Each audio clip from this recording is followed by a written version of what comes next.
So anyway, I'm talking to Gran last night and she leans over to me and she goes, Tom, have you seen The Brutalist? I'm like, Gran. The Brutalist is a 2024 epic period piece drama starring Adrian Brody. He plays a Hungarian Jew who flees to America to escape the Nazis after, the Holocaust, and encounters brutal shenanigans along the way. Yes, I've seen it. The Brutalist was really good. I can recognize that it was really good, and I will never watch it again. When I say that I'm never going to watch it again, I'm not trying to imply that I didn't enjoy myself. I actually did. For a film called The Brutalist that is incredibly fucking brutal, it's not a feel-good flick, I still really enjoyed myself. I was lucky enough to see The Brutalist with a group of friends at the Barbican Cinema, one of the homes of brutalist architecture. If you're unfamiliar with the Barbican Cinema, Google it. If you're unfamiliar with brutalist architecture, great place to start. Exposed concrete, harsh edges, minimalist design, draconian is a word that stark draconian features. Think like Bond villains' lairs. I'm not doing a good job of explaining it. Google brutalist architecture and you'll see what I mean. This was one of the better cinema experiences I've had in a long time. I've been saying for a while now that cinema's back. Superheroes are dead, and God, but we couldn't be happier about it. Original movies and original cinema is back, baby. I saw this in a packed screening on a Saturday night with a bunch of people, but it felt like an event. I loved the intermission. 15 minutes, smack bang in the middle of the film. It was so much fun. You go out the front, you talk about the film, you get some fresh air, and as we're out the front, we're looking up at brutalist architecture as you're in the middle of a film literally about what we're standing in the middle of. I just think it's a really nice touch. I think that for longer films, we should bring it back. I don't think anyone would complain about it. Cinemas would love it because second round of popcorn, second round of drinks. Let's get that. It's the 15-minute intermission, the new 3D glasses. Remember when that was the trend? Avatar, James Cameron just made 3D a whole thing again. Everyone loved it because we had Titanic in 3D, which has no business being in 3D. You could charge $25 for a ticket, so cinemas loved it. I think Brady Corbett is the new James Cameron and has saved cinema single-handedly with the intermission. Thank you, Brady. Let's put the cosmetics to the side. My experience, the Barbican, the intermission, all that's very personal to me. How is the film? I think it is a masterclass in pacing. It's 3 hours and 35 minutes long, and I genuinely wasn't bored. That's more that can be said for a lot of 2.5 hour movies. 2 hour movies, I find myself checking my watch. I'll say this, at the intermission point, I was talking to my friend and I was saying, I'm not bored, but I'm not on the edge of my seat dying to know what happens next. It doesn't stay in one spot for too long ever. It just plods along at a really solid pace, and I'm never dying to know what happens next, but I'm also never dying to move on from where I am. I think that justifies the runtime. I think that tells me it had to be this long because it does move and it moves and it moves. This is one of the best detailings of what it would be like to be a Jewish person at that time. It shows us the vitriol and the hatred that they got on a intimate level, I guess. How it may not be them being yelled at in the street, but little comments here and there from family, the way they're treated by people close to them, the way that clients who you're working with are treating them. So Adrian Brody is an architect. He comes to America and he starts building things. I won't get into more plot detail than that. Here, the title, The Brutalist, you may think he invented brutalist architecture. It's not so much that, but we get a really good understanding as to why this style of architecture means so much to him, why the things that he's gone through come out in his work. And I think that plays really nicely together. We see this man go through such torment, so many painful situations, just blow after blow after blow. He would rather die than compromise on his work. And it's because it's from somewhere deep. It's from his soul. And this is a representation of, this work is a representation of what he's been through. So performances, Adrian Brody's fantastic. Of course he is.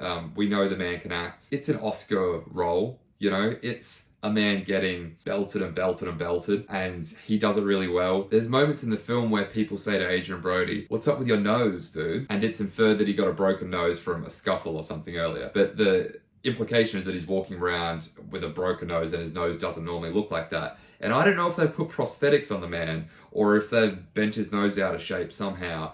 But I remember his nose always looking like that. I know he's always had a big schnoz on him. There's characters who say to him, "Dude, you're so ugly," and he knows it. He says, "I know I've got an ugly face," and he almost accepts the hate that the world gives him. He understands it. I don't know if he accepts it, but he understands it. He plays a man who just takes that pain on and just accepts it. He doesn't always fight back, and he just cops it. And that's an Oscar role. Like that, the Academy love that stuff. They love pain, they love tears, we know that. I think the real standout here is Guy Pearce. Guy Pearce is fucking fantastic here. The best I've ever seen him, I think. He is so scary. And this, I'll tell you why he's scary, because you don't know where the fuck he stands. You don't know if he's a villain or if he's a good guy. We get an introduction to Guy Pearce when he's awful, and we go, oh, okay, he's going to be the villain. He's going to be the bad guy.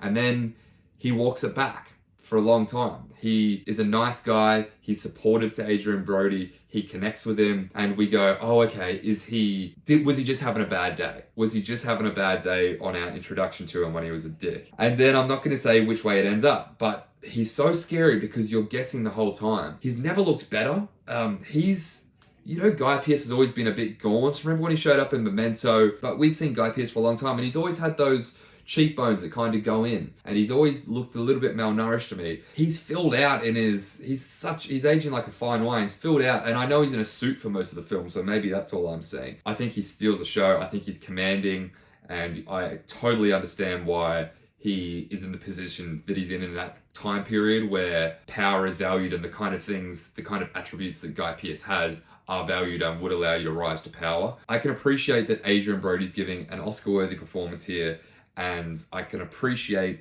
that it's shot beautifully, and I can appreciate that the production design is incredible. I just didn't emotionally connect to it. It didn't move me. I don't know if I'm in the minority there. Grant, obviously I'd love to know how it affected you. And for a film that's this sad, I think it should have. I think I should have been moved. I think they wanted me to be. I was thinking about it, and I don't know why I couldn't connect to it. There's no sadder story than Jews fleeing Nazi Germany.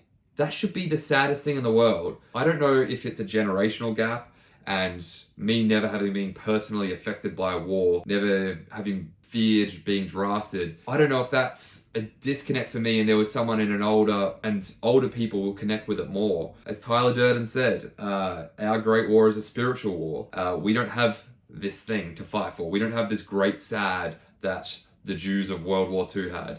It's like when you watch the news and there's, for the 18th week in a row, there's stories of a war, or there's stories of a famine, or it's something that's been going on for a long time. There's stories of deaths from a virus. And your brain knows that it's the most awful thing, but you can't connect to it. It's too much to take in. Our human brains can't comprehend that level of pain and that level of misery. This film felt like watching the news for the 14th night and finding out that another 1,000 people have died from COVID, or a hospital was blown up, and it's the 5th hospital that week. And it's so sad, and you know it should be, but you can't comprehend it. Kind of felt like that. Kind of felt like I was being belted over the head by sad, sad, sad, sad, sad. So much that I couldn't empathize with the protagonist. There are films that are about historically much smaller plights. There are films about emotional journeys that I've seen that have moved me more and that have made me cry. And those characters, in comparison to this, are having a walk in the park. The girl in Aftersun is having a stroll compared to Adrian Brody in The Brutalist. But Aftersun stayed with me for months afterwards. And I will say the ending didn't do this any favors. I think they didn't know how to wrap this up, and we almost go into Harry Potter epilogue, old people at the station territory. The ending, I think, let it down for sure. So Graham, that's my thoughts on The Brutalist.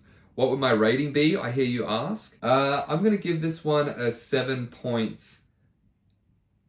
7.6 out of 10, I think, is fair. Go to the cinema, see it with the intermission, go with your pals, go with your missus, go with your mister. Cinema's back, baby. And then Gran goes,